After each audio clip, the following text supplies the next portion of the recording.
बात करते हैं दो चार्ज पार्टिकल के बीच में लगने वाला जो अट्रैक्शन और रिपल्सन फोर्स है उससे रिलेटेड। ध्यान दीजिएगा, कूलम्ब साइंटिस्ट ने बहुत सारे एक्सपेरिमेंट करके दो चार्ज पार्टिकल के बीच में लगने वाले फोर्स का relation, like charge particle repel to the each other and unlike charge particle attract to the each other, but जो इनके बीच में लगने वाला जो फोर्स है उनका जो मैग्नीट्यूड होगा उस मैग्नीट्यूड को फाइंड आउट करने का एक रिलेशन है जो किसने दिया, कूलम्ब ने। बात करते हैं कूलम्ब्स लॉ।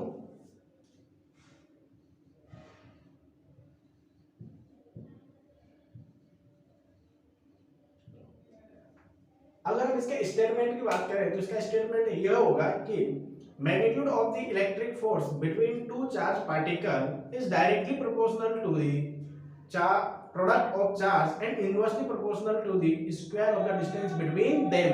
दो चार्ज पार्टिकल का जो प्रोडक्ट होगा उनके हिसाब से और inversely proportional square of the distance between them, उन दोनों के चार्ज पार्टिकल के बीच का डिस्टेंस होगा उनके स्क्वायर के फॉर्म में। ध्यान दीजिएगा, कंसीडर करते हैं हमारे पास कोई एक चार्ज पार्टिकल है Q1, सेकंड चार्ज पार्टिकल है Q2, बीच का सेपरेशन में कोई R कंसीडर कर लेता हूं, चलेगा।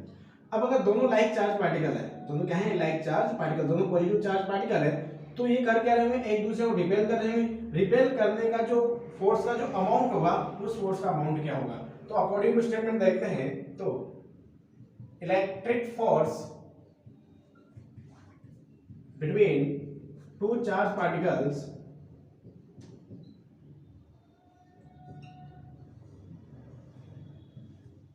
is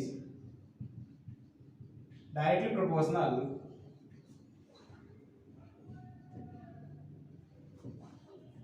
to the product of charge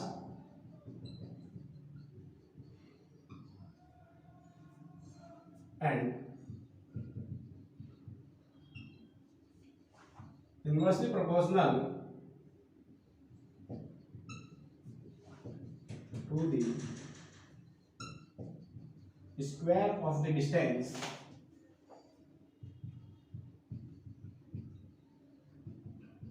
between them, two charge particle का डिस्टेंस होगा उसके हिसाब से। तो ध्यान दीजिएगा, मतलब बताया कि फोर्स होगा वो डायरेक्टली प्रोपोर्शनल क्या है, मैग्नीट्यूड ऑफ चार्ज का प्रोडक्ट यानी कि Q1 K2, इसको इक्वेशन फर्स्ट कंसीडर करते हैं। Then inversely proportional separation between them R square, equation second, according to equation first and second, F is directly proportional to the Q1 Q2 by R square। ये हमारे पास क्या होगा, उसका force होगा, इनके बीच में लगने वाला फोर्स। अब ध्यान दीजिएगा, अगर इन्हीं दोनों चार्ज पार्टिकल को अमाउंट में सेम रख के और सेपरेशन को भी सेम रखकर इस पूरे सिस्टम को मैं वाटर में लेके चला जाता हूँ, अगर वाटर में कंसीडर करता हूं तो वहां से जो फोर्स होगा, इनके लगने वाला जो रिपल्सन फोर्स होगा उसका मैग्नीट्यूड, और जब एयर में रखे हुए हैं तो इसके बीच में जब अमाउंट आ रहा होगा फोर्स का तो उसका मैग्नीट्यूड डिफरेंट डिफरेंट होगा। यानी कि एयर में रखे हुए चार्ज पार्टिकल यानी सिस्टम का जो फोर्स आएगा वह फोर्स, और इसको जब वाटर में कंसीडर करते हैं तो वहां पे आने वाला जो फोर्स होगा उन दोनों का मैग्नीट्यूड डिफरेंट डिफरेंट आएगा। यानी कुल मिला के कोई तो ऐसा चीज है जो इनके ऊपर डिपेंड हो रहा है, यानी कि जिसकी वजह से फोर्स चेंज हो रहा है, तो कुल मिला के इनके नीचे लगने वाला जो फोर्स है वो मीडियम के ऊपर डिपेंड करता है। किसके ऊपर, मीडियम के ऊपर। तो जब हम इस प्रोपोर्शनल साइन को हटाते हैं तो प्रोपोर्शनल में कांस्टेंट लगाते हैं F equal to K Q1 Q2 by R square. यहां पर K क्या है हमारे पास, प्रोपोर्शनलिटी कांस्टेंट,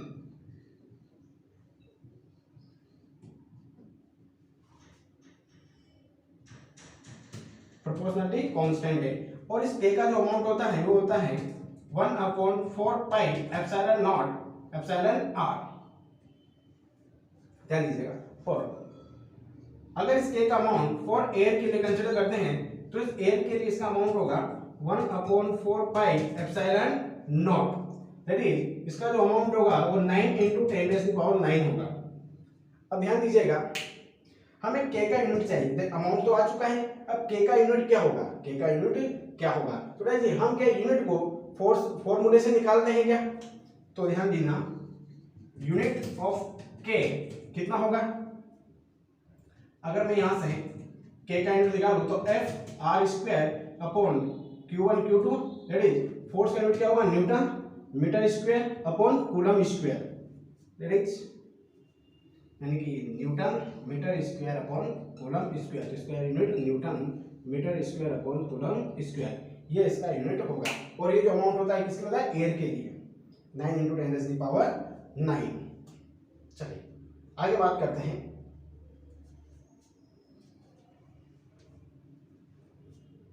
इसी को थोड़ा यहाँ पर और देख लेते हैं।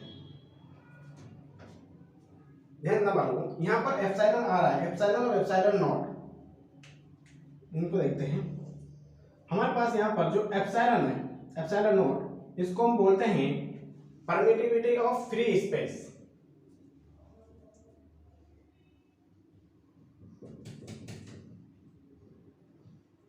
Of free space, free space या फिर वैक्यूम,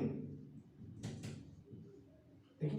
देन जो एप्सिलॉन है वह होता है हमारे पास मीडियम का, यानी कि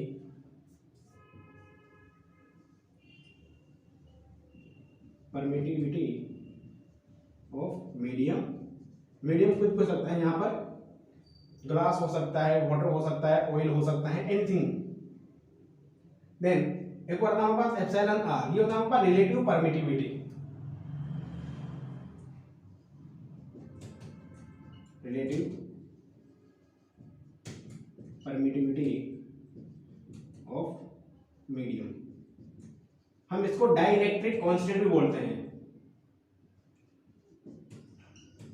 डाइलेक्ट्रिक कांस्टेंट, जिसे हम कैसे रिप्रेजेंट करते हैं, ये वाला के अलग है, ठीक है।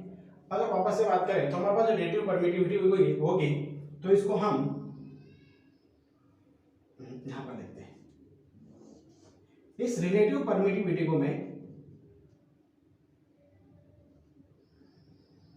एप्सिलॉन नॉट अपॉन एप्सिलॉन बोलते हैं।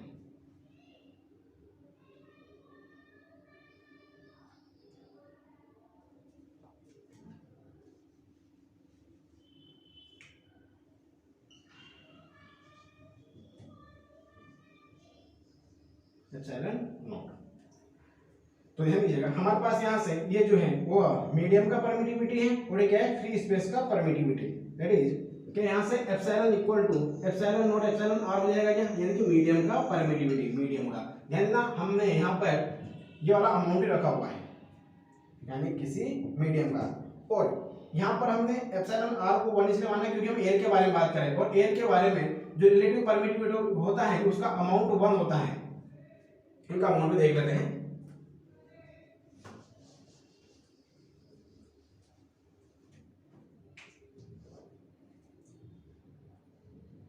For air,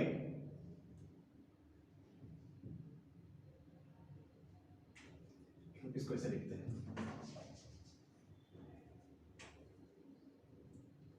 relative permittivity amount air के लिए तो 1.003 होता है, वैक्यूम के लिए परफेक्ट 1 होता है, वाटर के लिए 81, ग्लास के लिए ये 3 से 4 होता है।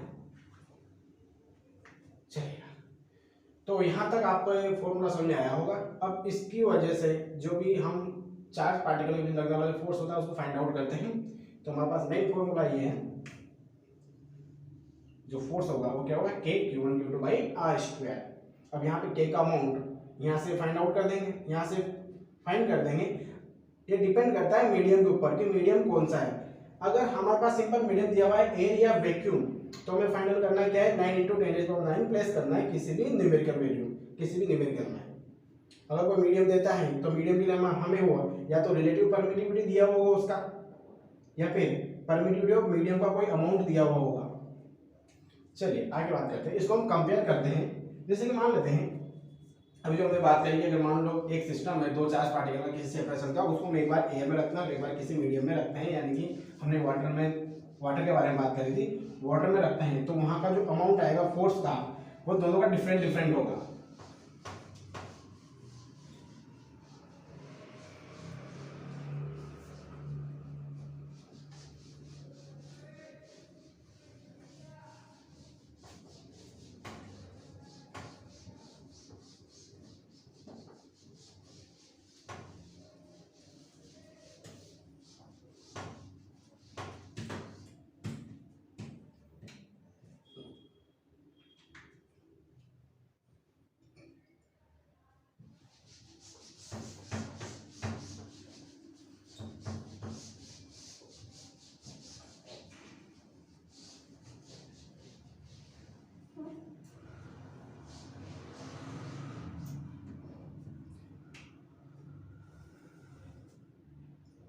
we consider a two charge particle Q1 Q2 separation between R and air या फिर वैक्यूम। अब ध्यान दीजिएगा, इसमें जो फोर्स लग रहा होगा वो फोर्स क्या होगा हमारे पास K Q1 Q2 by r square, और हम जानते हैं फॉर एयर K का अमाउंट 1/4 पाई एप्सिलॉन नॉट, यानी कि F A equal to 1/4 pi epsilon naught Q1 Q2 by r square. मैं इसको इक्वेशन फर्स्ट बोलता हूँ। अब इसी सिस्टम को हम कहाँ लेके चले जाते हैं, वाटर में। इसी सिस्टम को कहाँ लेके चले जाते हैं, वाटर में लेके चले जाते हैं। मैग्नीट्यूड सेम रखते हैं और जो सेपरेशन है उनको क्या रखते हैं, सेम ही रखते हैं, यानी कि कोई भी चेंजेस नहीं होता है। इस पूरे सिस्टम को मैं वाटर में रख देता हूँ। अगर जब वाटर में रखता हूँ तो इनके बीच में लगने वाला जो फोर्स होगा वो क्या होगा, यानी मैं इसको फोर्स ऑफ मीडियम बोल दूँ। कोई मीडियम है हमारे पास वाटर, तो इसके लिए लगने वाला फोर्स क्या होगा, K Q1 Q2 by r square की फॉर्म से निकालेंगे Fm। और हम जानते हैं कि फॉर वाटर के लिए जो K का अमाउंट होगा वो कितना आएगा, 1/4 pi epsilon naught epsilon r. ठीक है, इसके लिए जो एप्सिलॉन आर होता है इसका अमाउंट कितना होता है, 81।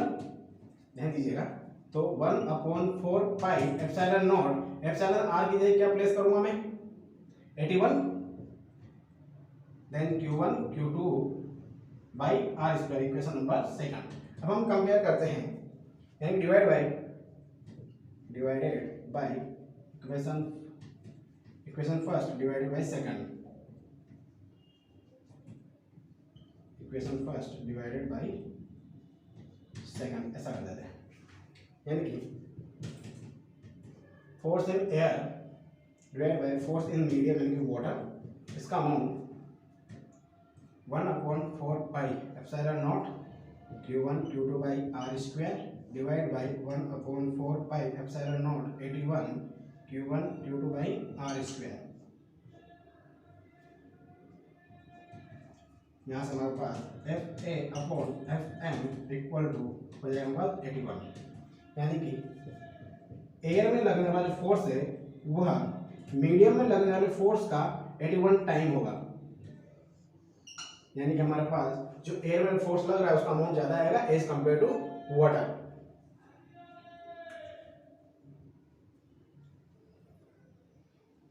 चलिए और देखते हैं।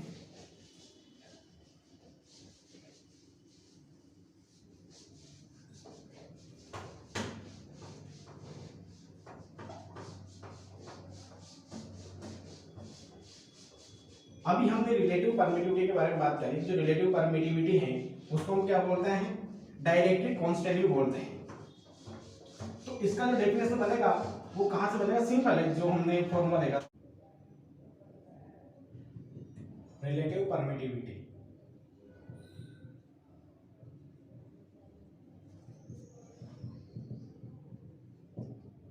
इसे हम डाइलेक्ट्रिक कांस्टेंट भी बोलते हैं।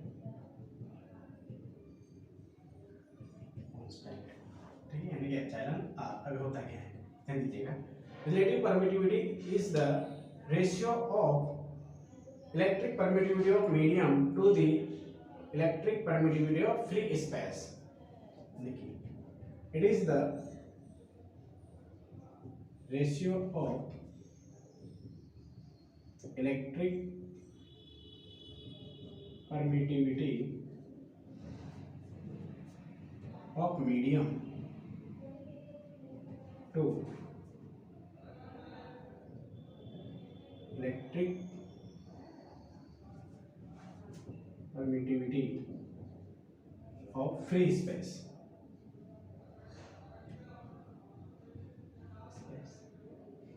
या फिर वैक्यूम।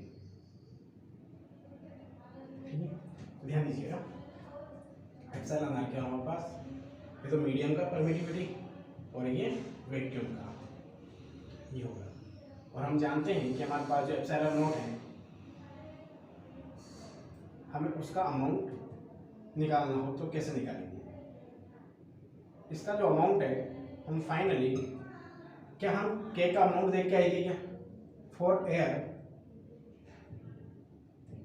के इक्वल टू क्या था हमारे पास 1/4 पाई एप्सिलॉन नॉट था, जिसका अमाउंट क्या था 9 इंटू 10⁻⁹। देन अगर मैं एप्सिलॉन का नोट का अमाउंट निकालूं तो क्या होगा 1/4 पाई अपॉन के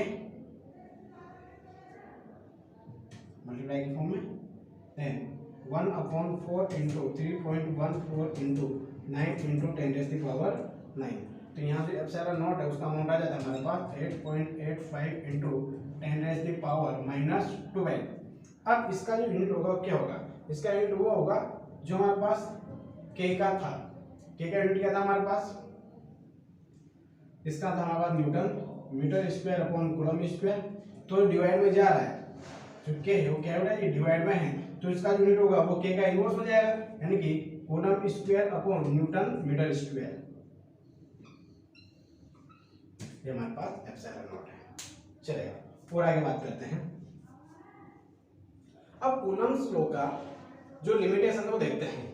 कूलम्स लॉ को हम कहाँ कहाँ पर यूज कर सकते हैं, इसके जो फोर्स होगा उसका डायरेक्शन क्या होगा, इन सबको देखते हैं।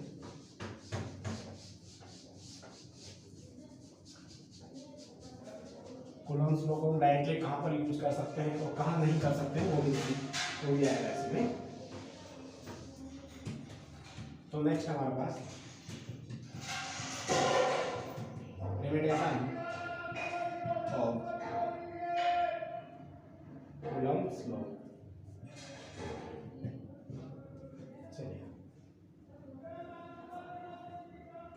जैसे मान लेते हैं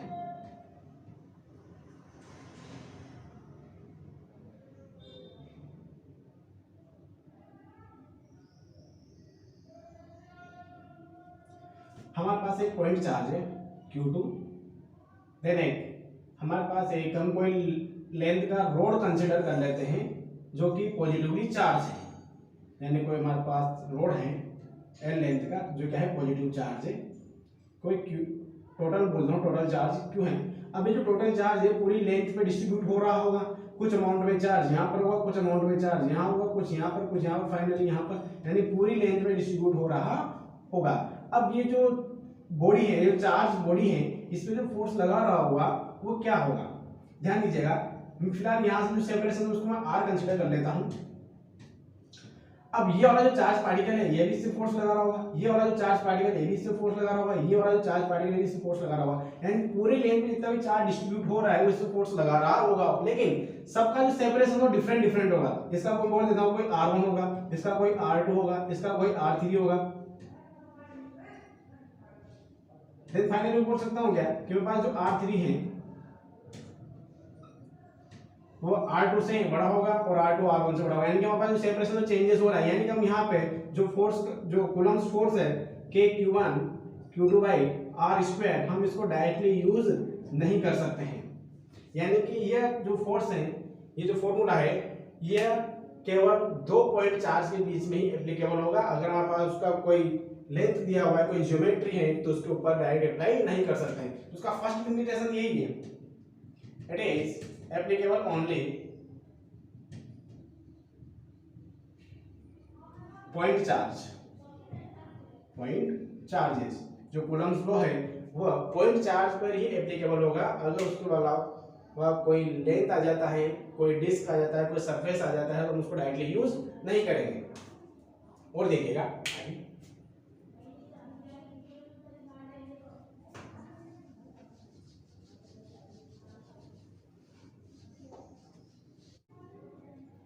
मान लेते हैं कि दो charge particle Q1 Q2 separation x।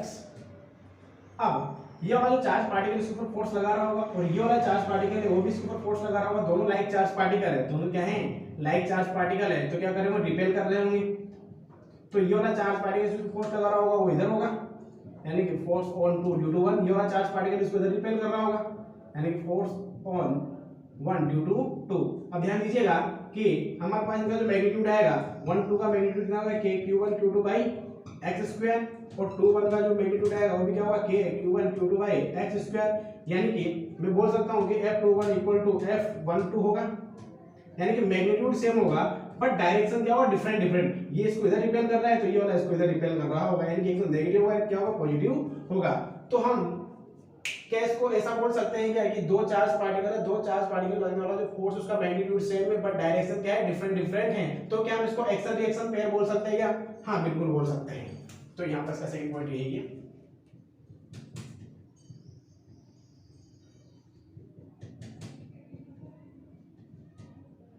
तो क्या होगा, एक्शन रिएक्शन पेयर।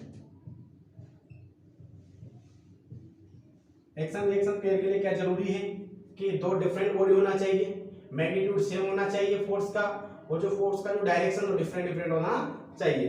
अब बात करते हैं कि हमारे पास एक चार्ज पार्टिकल ये रहा, एक चार्ज पार्टिकल ये रहा, इसमें फोर्स का डायरेक्शन ये है, इसमें फोर्स का डायरेक्शन ये है। ध्यान दो, ये भी बॉडी अलग है, ये वाली बॉडी अलग है, सेपरेट सेपरेट है। इस पर जो फोर्स लग रहा होगा मैं बोल देता हूँ कि इसको 1 और 2 यानी कि 2 इक्वल टू 2 1 बोल देता हूँ, यानी कि मैग्नीट्यूड सेम है, मैग्नीट्यूड क्या है, सेम है, और डायरेक्शन क्या है, अपोजिट है। तो क्या ये एक्शन रिएक्शन पेयर हो सकता है क्या? यह एक्शन रिएक्शन पेयर हो सकता है क्या? बिल्कुल ये एक्शन रिएक्शन पेयर होगा, लेकिन हमारे पास जो इलेक्ट्रोस्टैटिक फोर्स है क्या उसका डायरेक्शन सही है क्या? उसका डायरेक्शन सही है क्या? उसका डायरेक्शन सही नहीं है। हम बात करते हैं कि हमारे पास जो इलेक्ट्रोस्टैटिक फोर्स लगेगा उसका जो डायरेक्शन होगा वो अलोंग द लाइन ज्वाइनिंग होगा, यानी दो चार्ज पार्टिकल को जो एक लाइन ज्वाइन कर रही होगी उसके अलोंग होगा, या तो रिपेल कर रहा होगा या अट्रैक्ट कर रहा होगा। रिपेल कर रहा होगा तो आउटवर्ड होगा, अट्रैक्ट कर रहा होगा तो इनवर्ट होगा। मान लेते हैं ऐसा चार्ज पार्टिकल नेगेटिव था, तो इस टाइम पर जो फोर्स लगेगा, इनको हटा देते हैं, तो इस टाइम पर जो फोर्स लग रहा होगा वो यह चार्ज पार्टिकल इसको अट्रैक्ट कर रहा होगा और ये वाला चार्ज पार्टिकल भी इसको अट्रैक्ट कर रहा होगा। यानी कि इसमें जो फोर्स का डायरेक्शन आएगा इलेक्ट्रोस्टैटिक्स में वो ऑलवेज क्या आएगा, अलोंग द लाइन ज्वाइनिंग आएगा। यानी कि electrostatic force between two charged particles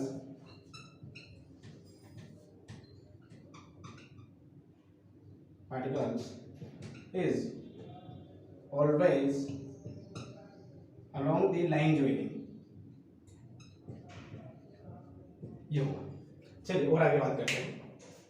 अगर मान लेते हैं कि हमारे पास कोई एटम कंसीडर करते हैं, उस एटम के सेंटर पर तो क्या होता है, प्रोटॉन, और इलेक्ट्रॉन उस ऑर्बिट पर रोटेट हो रहा है, तो इलेक्ट्रॉन और प्रोटॉन के बीच में इलेक्ट्रोस्टैटिक फोर्स लगेगा बिल्कुल लगेगा, क्योंकि इलेक्ट्रॉन पर भी चार्ज है और प्रोटॉन पर भी क्या है, चार्ज होता है, तो वह एक दूसरे को अट्रैक्ट कर रहे होंगे।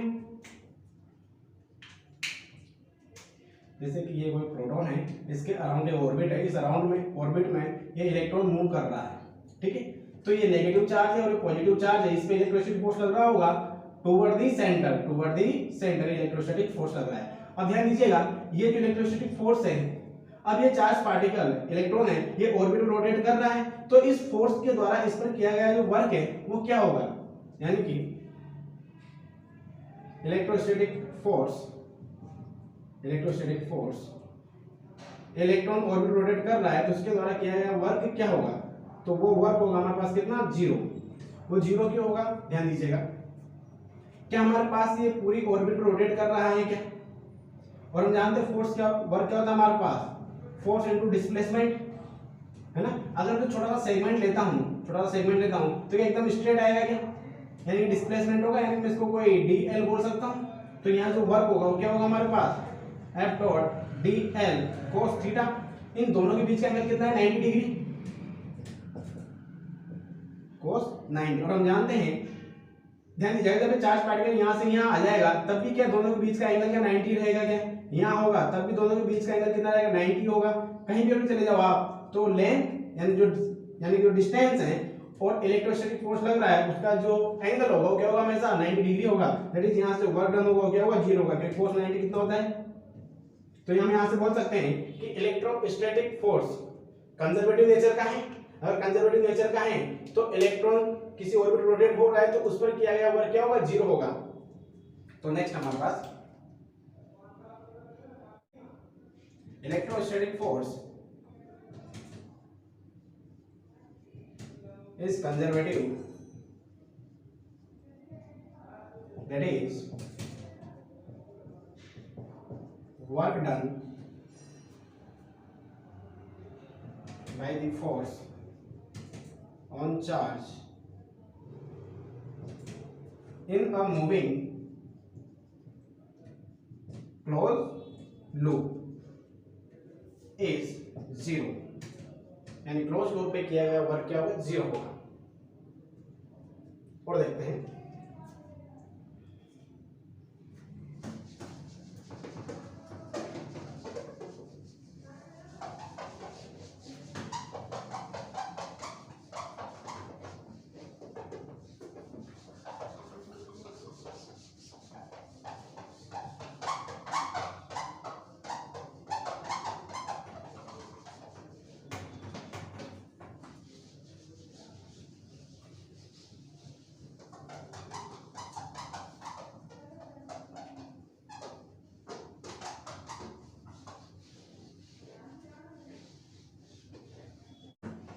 ध्यान दीजिएगा, जैसे कि हमारे पास एक चार्ज पार्टिकल यहाँ पर है, एक चार्ज पार्टिकल यहाँ पर है, Q2 बीच का सेपरेशन को मैं x बोल देता हूँ। तो ये वाला चार्ज पार्टिकल इसमें फोर्स लगा रहा होगा, इसका अमाउंट कितना होगा, F equal to -2 due to 1 k Q1 Q2 by x square. ठीक है, ये वाला मैग्नीट्यूड होगा फोर्स, और लाइक चार्ज पार्टिकल है तो रिपेल कर रहा है, इस डायरेक्शन लग रहा होगा।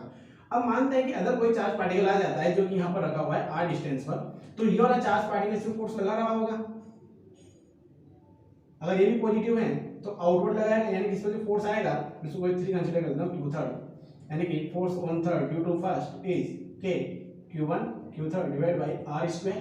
ठीक है, तो जब ये चार्ज पार्टिकल नहीं था तो इसमें जितना भी मैग्नीट्यूड था, यानी इनिशियल में मैग्नीट्यूड ये था, जब ये चार्ज पार्टिकल यहाँ पे हमने प्लेस कर दिया तो इसमें लगने वाला ये वाला फोर्स भी ये का मैग्नीट्यूड ये है।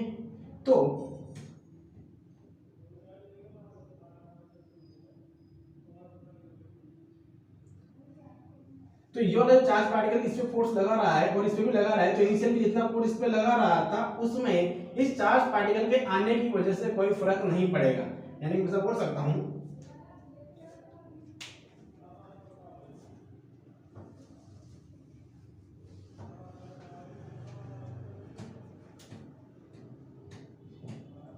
Electrostatics force between two charges is not affected by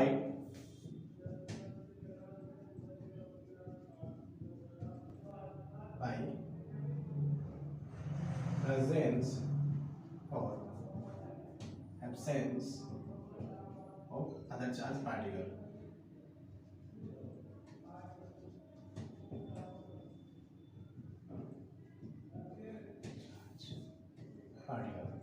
तो ये 5 लिमिटेशन थी जो आपको समझ में आई होगी कूलम्ब्स फोर्स से रिलेटेड।